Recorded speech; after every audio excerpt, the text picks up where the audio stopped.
Hey guys, welcome back to part 2 of Kurnool. So Yaganti and Jogulamba temple తర్వాత అయితే మహానందికి అయితే వెళ్దాం అనుకున్నాం. సో ఇది కూడా same Kurnool and Andhra Pradesh side అనమాట. సో నైట్ అంతా అక్కడనే స్టే చేస్తాం, డిన్నర్ కూడా అక్కడనే చేసాం అనమాట. సో అక్కడ వెజ్ దొరుకుతుంది. అంటే నేనైతే వెజ్ తింటాను because I'm vegetarian, and mummy వాళ్ళు అయితే తిన్నారనమాట. పర్లేదు, బాగానే ఉంటాయి ఫుడ్ అయితే. అండ్ మార్నింగ్ అయితే నేను కాఫీ తాగాను. These days I'm craving for coffees అనమాట, ఎందుకో తెలియదు. అండ్ మార్నింగ్ ఇంకా దర్శనం చేసుకుందాం అనుకున్నాం. సో ఇంకా మార్నింగ్ అయితే దర్శనంకి అయితే వెళ్ళామన్నమాట. కాకపోతే లోపల అయితే మనకి కెమెరాస్ అలా ఉండదు అనమాట. సో అందుకే ఫోటోస్ ఏం తీయలేదు. బట్ లోపల అయితే లైక్ పాండవర్స్ పెట్టిన శివుడు లింగాలు ఇలా చాలా మంచిగా ఉండే అనమాట. మంచిగా ఉండే, నాకు నచ్చింది అనమాట ప్లేస్ అయితే. లైక్ ఎక్స్ప్లోరింగ్కి బాగుంది అనమాట. If you want you can visit, మంచిగా అనిపించినాయి నాకైతే.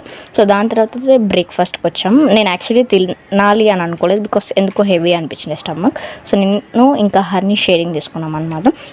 సో దాని తర్వాత నార్మల్గా ఇంకా కన్వర్జేషన్ అయితే చేసాం.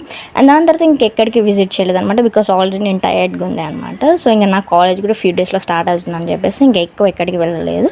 సో దాని తర్వాత ఇంకా ఎక్కువ కార్లోనే స్పెండ్ చేస్తుండే, ఇంకా ఏం ఎక్స్ప్లోర్ చేయలేదు కాబట్టి ఏం బ్లాగ్ తీయలేదు. అండ్ లంచ్ చేసేసి ఇంకా డైరెక్ట్ అయితే ఇంటికి అయితే వెళ్ళాం అనమాట. So that was my Kurnool vlog. See you guys, bye bye.